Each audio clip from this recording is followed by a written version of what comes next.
E nós queremos agradecer a Deus pelas oportunidades, agradecer pelas orações, por essa maravilhosa igreja que Deus nos colocou, irmãos que são destemidos em marcar o amor que sentem por nós. E nós também amamos os irmãos de forma considerável, na graça de Deus, e esse alcance é pela misericórdia de Deus, desses nossos encontros espirituais. E a reunião do culto do Senhor é um momento em que a igreja se confraterniza e aprende, e no amém do Senhor nós podemos conviver juntos. Nós, a última pregação que nós fizemos aqui na igreja, antes da nossa viagem, e estávamos em Romanos capítulo 13, lemos o versículo 1 e 2, e lá nós encontramos uma informação do apóstolo Paulo, e aquela informação sobre o nosso comportamento em relação às autoridades, às ordenanças, e aprendemos que todas são colocadas por Deus, e de forma que nós devemos ter um comportamento obediente, independente da nossa aceitação ou concordância, vamos dizer, com o que eles fazem, que é Deus que coloca, Deus é que também os retira. Mas hoje nós vamos iniciar a nossa leitura a partir do verso 3 e também comentaremos os 2 primeiros versículos já estudados na última lição que nós aproveitamos estar com os irmãos analisando. Em Romanos capítulo 13, versículo 3 até o versículo 7, onde comporta este assunto, nós vamos ler. Amém? Amém. Porque os magistrados não são terror para as boas obras, mas para as más. Queres tu, pois, não temer a autoridade? Faze o bem e terás louvor dela. Porque ela é ministro de Deus para o teu bem. Mas, se fizeres o mal, teme, pois não traz em vão a espada, porque é ministro de Deus e vingador para castigar o que faz o mal. Portanto, é necessário que lhes estejais sujeitos, não somente pelo castigo, mas também pela consciência. Por esta razão também pagais tributos, porque são ministros de Deus, atendendo sempre a isto mesmo. Portanto, dai a cada um o que deveis, a quem tributo, tributo, a quem imposto, imposto, a quem temor, temor, a quem honra, honra. Amém? Que o Senhor nos ajude. Olha, se não tivesse as autoridades constituídas em cada país, ou como nós vemos na história, em cada feudo antigo, a anarquia era estabelecida.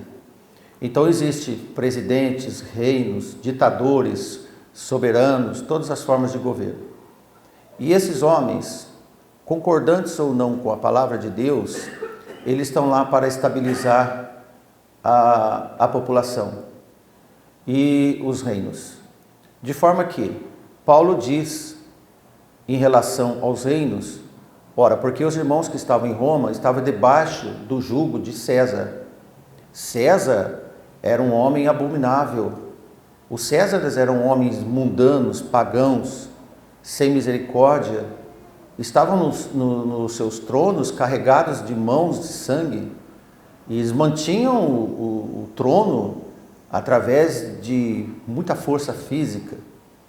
E a igreja, um humilde povo, colocado num certo lugar nestas cidades, porque as igrejas sempre foram cidadãs, e de uma forma elas eram atingidas por esses governos, e Paulo nos ensina como nos comportar diante dessas autoridades, e agora os magistrados, que fazem parte do poder também público, né?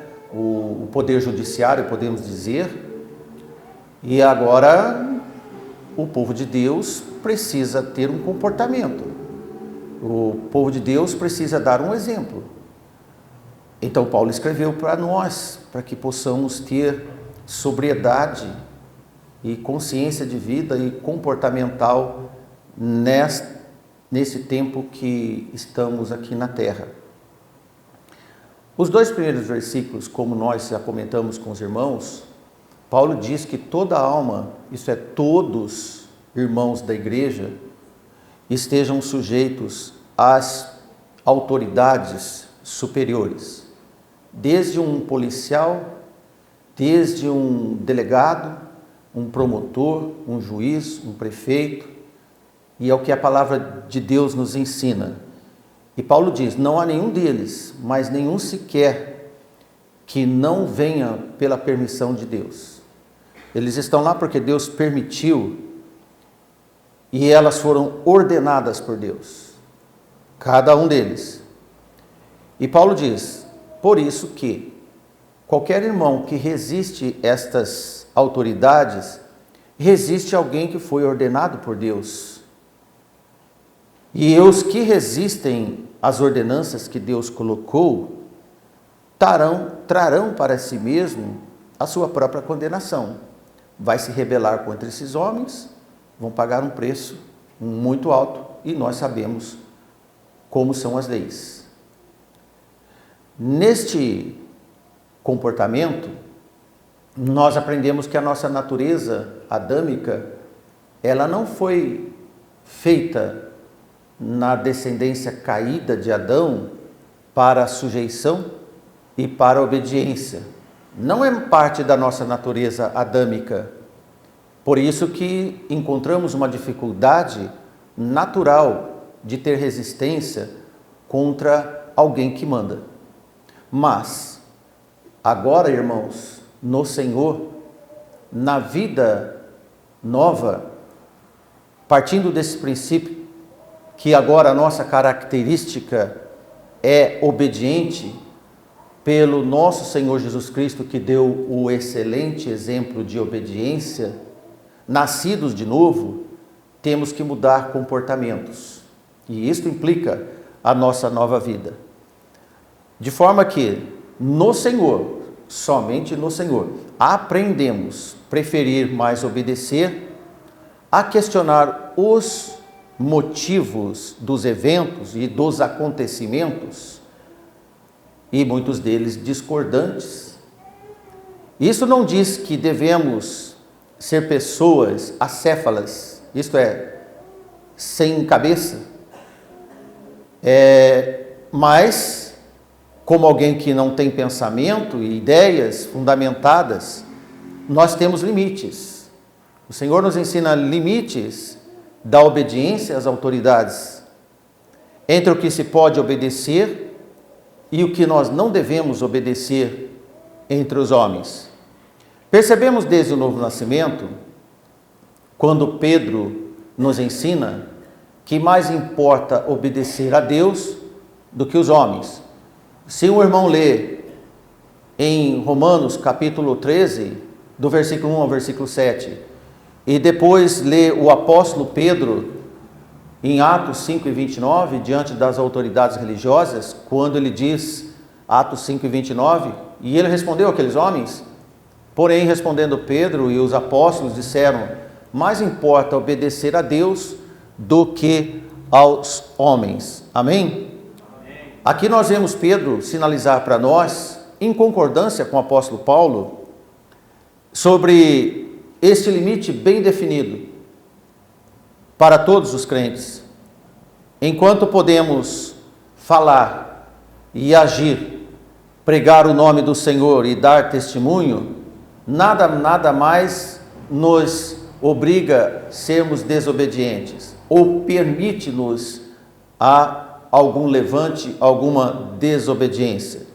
Então, os nossos princípios como servos de Deus, peregrinos em terras estranhas, são os limites da sujeição a estes homens. Então Pedro, diante de uma ameaça dos homens para que, objetivamente, olhando para a cara deles, que não se falasse mais do nome do nosso Senhor Jesus Cristo em Jerusalém, porque estava causando muitos problemas para eles, então Pedro disse, não, ele e os apóstolos, mais importa obedecer a Deus, porque nós devemos falar de Cristo. E nós vamos falar de Cristo sempre. Como filhos de Deus, devemos ter natureza obediente, como nós aprendemos Paulo escrever para nós. E esses comportamentos, retirando o impedimento de pregar o Evangelho e testemunhar de Cristo, nós devemos ter o caráter obediente. E digo aos nossos irmãos que estão ativos no trabalho e os aposentados ativos na sociedade ainda em que nós vivemos, que nós devemos sim obedecer nossos patrões, os nossos chefes, autoridades e governos, como nós já vemos em Colossenses e Paulo escrever também aos Efésios. Como aprendemos mais uma vez do apóstolo Paulo, e esta obediência, como deve ser feita, não somente obedecer, mas ele diz que devemos obedecer de todo o coração. E nisso vamos falar, não obedecer apenas à vista, para que alguma autoridade ou algum chefe nos vê fazer um serviço. Mas além de fazer o serviço obediente, nós devemos fazer de coração. Em Colossenses capítulo 3, versículo 22 e 23, olha o que Paulo escreve. Vós servos, isto é, empregados, obedecei em tudo os vossos senhores segundo a carne, não servindo só na aparência, como para agradar os homens, mas em simplicidade de coração, temendo a Deus, e em tudo quanto fizerdes, fazeis-o de todo o coração, como ao Senhor e não aos homens. Como devemos ser, como devemos nos comportar. Nós devemos fazer como ao Senhor e não para agradar os homens. Um exemplo simples, e se eu arrumo um emprego, se eu sou um funcionário público ou se eu estou trabalhando para alguma empresa, lá eu devo colocar o meu coração para ser um excelente funcionário, para que o meu patrão, meu chefe, veja em mim um homem de Deus. Amém? E é isso que nós aprendemos.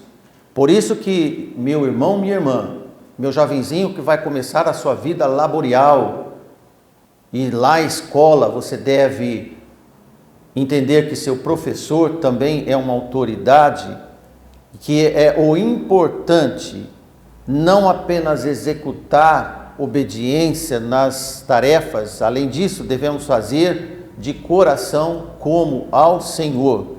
De coração, irmãos, elimina a frieza nas operações obedientes. Então você não deve trabalhar no serviço apenas por causa do dinheiro. E eu já vi algumas pessoas dizer, o que importa para mim é cair o dinheiro no final do mês. Isso é frieza, você deve trabalhar sabendo que você está produzindo, sendo útil, como a Deus, não aos homens, e que o seu pagamento, o seu saldo do fim do mês, é fruto do seu trabalho de todo o seu coração. Amém, irmãos? E isto é fazer com vontade. Desde uma tarefinha que a mamãe e o papai pede para os mais jovenzinhos fazer em casa, deve aprender a fazer de coração, e não só apenas porque papai e mamãe está mandando fazer, e aí vai fazer resmungando, de mau humor. Se acostumar a ser assim, quando crescer vai resmungar no serviço, resmungar na escola, e vai ter problemas com as autoridades, por fim. Por isso que é importante esse ensino familiar desde o berço, para os nossos filhos. Desde pequenos, crianças obedientes aos pais em honra, conforme o 5º mandamento e suas promessas. Honrar pai e mãe, sabendo que as bênçãos de Deus sempre são pós-obediência. Deus abençoa aos obedientes, aos eficientes de coração, porque Deus está vendo. Depois de algum tempo, estes já crescidos, ensinados nos seus lares, educados, e hoje em dia é um ato falho lá, porque os lares não estão fazendo a sua parte. Comentei com o irmão essa semana que o problema do mundo não é o próprio mundo. O problema do mundo são as igrejas e o povo de Deus que deixaram o mundo entrar na igreja. São as famílias que mundanizaram e perderam autoridade. Então o mundo está desandando de vez por cumplicidade das próprias igrejas e das falhas famílias cristãs. Então nós precisamos de rever todas essas atitudes, porque quando os nossos filhos nos obedeceram em casa e souberam nos amar, porque nós nos dávamos tarefas para eles, eles também vão amar seus professores, vão amar seus chefes e vão amar até a sua própria pátria e os dirigentes da sua pátria. E é por isso que hoje os jovens não amam a sua pátria, porque eles não aprenderam a amar dentro de casa, não aprenderam a amar na família, então eles não vão amar o país que Deus deu a eles. De forma, meus irmãos, durante todas essas fases da vida, as crianças e os jovens devem saber ser obedientes aos pais.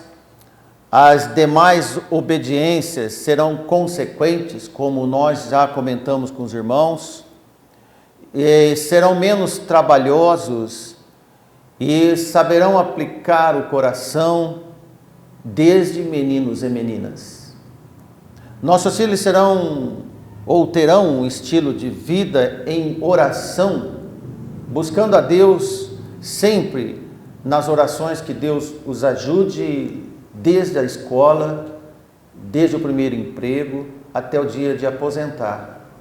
Isto chama-se gratidão, porque quem ora, Deus ouve, é obediente e torna-se sempre uma pessoa grata com a vida que Deus deu. Por isso que nós aprendemos Paulo dizer, de todo o coração, fazendo como a Deus e não aos homens. De todo esse bojo que estamos passando para você de atitudes sagradas, por consequência, haverá menos questionamentos, menos rebeldia, menos imediatismo, e todos, nesse sentido, saberão esperar o dia do Senhor para Ele. Sabe que Deus vai abrir as portas e que Deus está no controle de tudo da sua vida. Amém? Porque tem certeza e fé que a justiça de Deus sempre ocorrerá. Em Romanos capítulo 13, o versículo 3 e 4, que foram os nossos primeiros versículos, você observa esses dois versículos que Paulo diz que os magistrados, isto é, as autoridades judiciais, os juízes, eles não são terror para quem chega no tribunal para ser julgado se são pessoas de boas obras.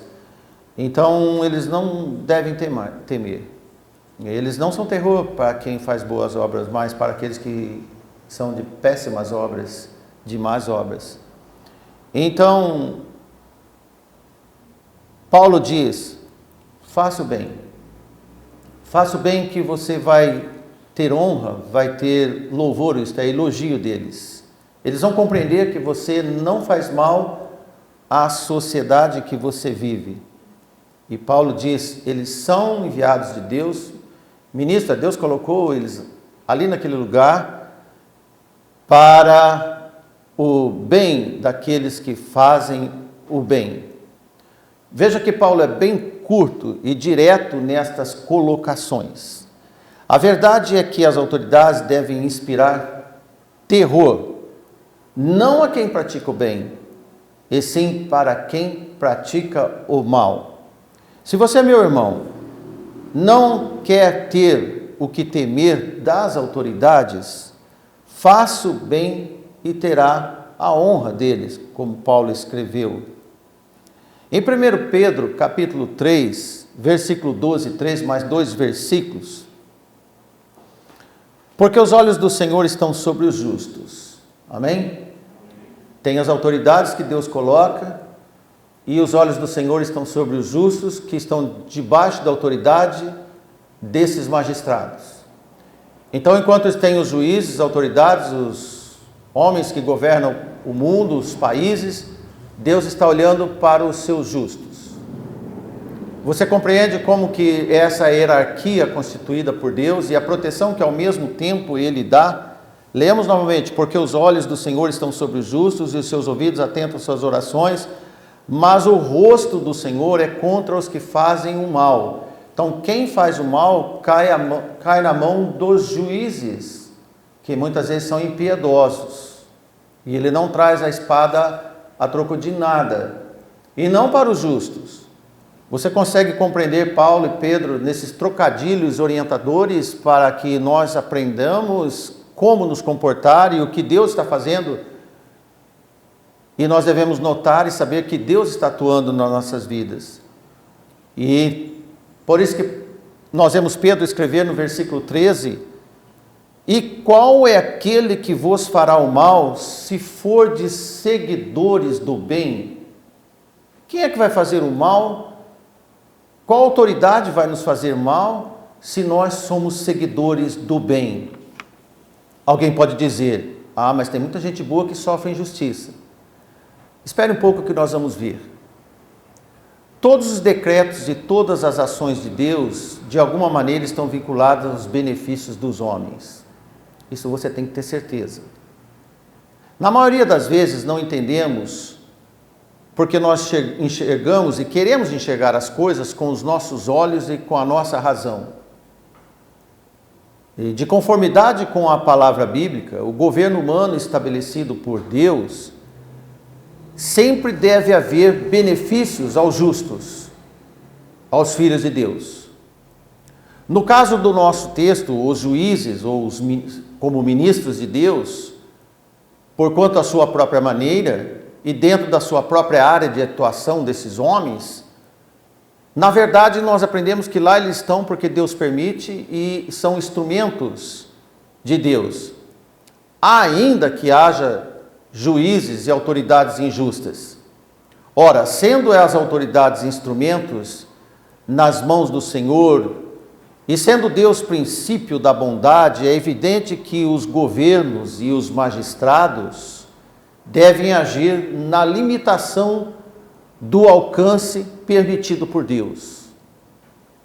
Por mais que eles se tornam arrogantes pelo cargo, e alguns se interessam em querer ser como Deus e se acham, eles não são nada debaixo da mão de Deus.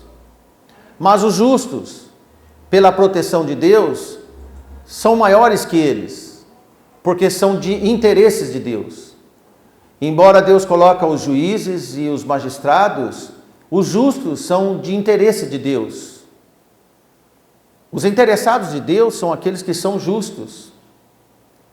Em Romanos capítulo 13 e versículo 5, 6 e 7, que são os últimos que nós lemos, nós vemos Paulo que parece que ele adere um outro assunto, de responsabilidade. Até então nós estávamos vendo de obediência e agora ele chama para responsabilidade no caso do tributo. Portanto, é necessário que lhes estejais sujeitos, não somente pelo castigo, mas também pela consciência. Se você for castigado injustamente, a sua consciência continua cada vez melhor. O problema é se você for castigado porque você é injusto. Mas se o justo for castigado, a sua consciência continua mais apurada ainda. Consciente de que não mereceu aquilo. Por essa razão também pagais tributos. Porque são ministros de Deus, atendendo sempre a isso mesmo. Portanto, dai a cada um o que deveis. A quem tributo, tributo, a quem imposto, imposto, e a quem temor, temor, e a quem honra e honra. Certo, irmãos? Assim nós terminamos a leitura. Para você agregar sobre este assunto, lá em Mateus capítulo 22, e no versículo 21, na última parte desse versículo, e vocês conhecem a passagem, quando lhe apresentaram uma moeda, e Jesus perguntou de quem está a face desenhada nessa moeda, imediatamente eles disseram: de César. E Jesus disse-lhes: dai, pois, a César o que é de César, e a Deus o que é de Deus. E a pergunta foi óbvia também sobre a questão de tributos. Se você observar, Jesus não só disse para pagar tributos nesse evento de Mateus capítulo 22, imagine, irmãos, Jesus também pagou o tributo, e nós encontramos essa informação em Mateus capítulo 17, versículo 24. Mateus capítulo 17, versículo 24 ao versículo 27, vamos à breve leitura. Chegando eles a Cafarnaum, aproximaram-se de Pedro os que cobravam as dracmas e disseram: o vosso mestre não paga as dracmas? A pergunta foi: por acaso ele não paga as dracmas? E Pedro imediatamente disse: sim. E entrando em casa, Jesus lhe antecipou dizendo: que te parece, Simão? O que você acha, na verdade? De quem cobram os reis da terra os tributos ou o censo? Dos seus filhos ou dos alheios? E Pedro disse: dos alheios. Disse-lhe Jesus: logo os filhos estão livres. Mas para que não o escandalizemos, vai ao mar, lança o anzol, tira o primeiro peixe que subir, e abrindo-lhe a boca, encontrarás um estáter. Toma-o e dá por mim e por ti. Certo? Devemos prestar atenção que Cristo, ao pagar este tributo por sua própria vontade, declarou naquele momento para aqueles cobradores de imposto a sua sujeição. Porque nós devemos lembrar que Jesus, quando veio à terra, assumiu a forma de servo. E nós encontramos em Filipenses capítulo 2, versículo 7, quando Paulo reafirma isso para nós. Mas fez-se a si mesmo de nenhuma reputação. Isso é, Jesus foi do simples o mais simples, e ele não quis ter honra nenhuma e nem reputação entre os homens, fazendo-se semelhante aos homens. Sabemos que Jesus veio e foi fazer parte do relés da sociedade, sem nenhuma reputação e na forma de servo. Ao mesmo tempo, demonstrando, tanto por palavras, tanto também por milagres, que não foi por obrigação ou necessidade, mas por uma submissão livre e voluntária da parte do nosso Senhor Jesus Cristo, que ele se reduziu tanto e pagar os mínimos tributos que eram cobrados. O mundo o considerava nada mais, nada menos que uma simples pessoa entre nós. E isto foi proposital, e ele fez isso de propósito. Jesus foi tão simples, tão humilde, tão normal entre nós, entre os homens, que as pessoas consideravam ele de fato um homem normal. Tão normal que eles não creram em Jesus. Sendo que ele se comportou como um comum, não enxergaram o próprio Deus entre nós. Percebe? Por isso que chegaram e perguntaram: o seu mestre não paga impostos? Alguns pensaram que os cobradores de tributos, alguns estudiosos acham, que pretendiam culpar Cristo, ou a pergunta era: ele está devendo, como se ele estivesse reivindicando uma isenção de impostos, que as pessoas buscam isenção de impostos. Não é assim? Pessoas com câncer no país, acima de 65 anos, começam a deixar de pagar impostos. Aposentados não pagam IPTU. E como Jesus, sendo o Senhor, o Messias, poderia dizer: eu tenho isenção de impostos, porque eu sou o Senhor. Mas Jesus não fez isso. Esse imposto, estou comentando isso com os irmãos, porque esse pequeno imposto das dracmas era um tributo anual que os judeus pagavam, e cada judeu pagava esse tributo para a manutenção do templo. Era como um caixinha para a manutenção do serviço do templo. Limpeza, compra de sal e pequenas coisas não previstas. Era uma contribuição informal que estabeleceram de costume e não fazia parte da lei. Em Neemias 10:32 foi falado alguma coisa sobre isso. Também sobre nós pusemos preceitos, impondo-nos cada ano a terça parte de um ciclo para o ministério da casa de Deus. Está vendo? É um caixinha para a manutenção da casa do templo. Por isso que Pedro prontamente respondeu: paga sim. Mas Jesus ainda não tinha feito o pagamento. E Pedro disse: ele paga sim. Com esse dinheiro que era usado para essas coisas menores, ele era o Senhor do templo. Jesus é o verdadeiro templo. E como pagar esse imposto?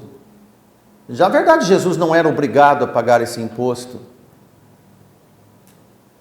Irmãos, veja como que Jesus foi o bom exemplo em tudo para nós.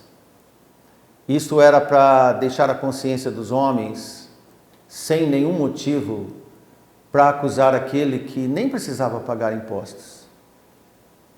Mas Jesus pagou. E então, como um excelente e o melhor exemplo entre nós, esse imposto de pequena monta, quase sem significado, Jesus, na verdade, pagou para não dar o que falar. Para nós não devemos dar motivos para que também ninguém nos acuse de nada. Veja que nós lemos a respeito da consciência. Para que ninguém nos acuse pela desobediência ou pela oportunidade de se livrar de pagar algum imposto, no caso esse imposto que nós estamos vendo. Assim Jesus nos deu o exemplo ensinando a pagar, já desde o princípio que ele tinha falado em Mateus: dai a César o que é de César. A dracma era uma moedinha que valia um dia de trabalho, e o stater, ele tinha um valor de 2 dracmas. Por isso que aquela moeda serviu para pagar o imposto de Pedro, o imposto de Jesus. E são de pouco valor em relação, por exemplo, ao talento. A parábola dos talentos, os talentos eles têm valor extraordinário. Um talento era um valor muito grande em relação à parábola dos talentos. Por isso que o Senhor não perdoou aquele que enterrou um talento, porque enterrar muito dinheiro é prejuízo. A quantas dracmas não era assim. Era de pequeno valor, mas sendo de pequeno valor ainda assim, ia dar motivo para alguém falar de pequenas atitudes que dá muito o que falar. E isso serve para nós. Às vezes pequenas atitudes que nós tomamos, achamos que não tem problema nenhum, dá muito o que falar entre os homens. Em Romanos, no versículo 5, capítulo 13, que nós vemos: por isso é necessário que estejais sujeitos. Amém, irmãos? É necessário que estejais sujeitos não somente pelo castigo, porque nós não estamos preocupados com o castigo, mas também pela consciência. Pela consciência, nós fazemos o que às vezes nós nem precisávamos de fazer, mas cuidadosos no que vão falar do que nós fazemos ou deixamos de fazer entre os homens. A verdade, irmãos, as injustiças que passamos não nos libera para desobedecer, que é o nosso assunto. Jesus foi o maior injustiçado entre os homens neste mundo e, ao mesmo tempo, o maior obediente entre os homens deste mundo. Nós temos muito que aprender com Jesus. Nós temos muito que aprender em relação ao que os apóstolos escreveram em relação ao nosso comportamento nesse mundo. Para finalizarmos, o nosso país é um país que muitas pessoas se vangloriam e dizem que o mundo é dos espertos, não é? O mundo é dos espertos, aquele que se safa de pagar alguma coisa, de um dever. Ele se acha vangloriado por isso. E é claro que a consciência deles não acusa em nada, mas entre nós, irmãos, nós não estamos nesse mundo para levar vantagem e nem para capitalizar nada indevidamente, mas que pela consciência nós estejamos dando bom testemunho de Cristo, ainda que seja obedecer às autoridades que têm um comportamento injusto. Mais vale a nossa consciência do que a justiça aplicada entre os homens nesse mundo, a qualquer um que seja, inclusive entre nós. Nós não buscamos justiça nesse mundo, mas sabemos que a justiça que Deus coloca nas autoridades, elas não são perfeitas, porque são homens. E cada homem tem a sua variante de comportamento. Mas o nosso Senhor não tem essa variação. Ele está com seus olhos atento à nossa justiça, atento às nossas orações e olhando para tudo que fazem conosco. Que cada um que tocar nos santos de Deus, é Deus que vai tocar nele. Por isso que no capítulo 12 nós aprendemos que nós não devemos vingar nada. E aprendemos que Paulo diz, resgatando lá do profeta, minha é a vingança, diz o Senhor. É Ele que faz justiça. E para fazer justiça, por mais que você possa não entender, é Ele que coloca esses homens no mundo para que a justiça de Deus seja aplicada.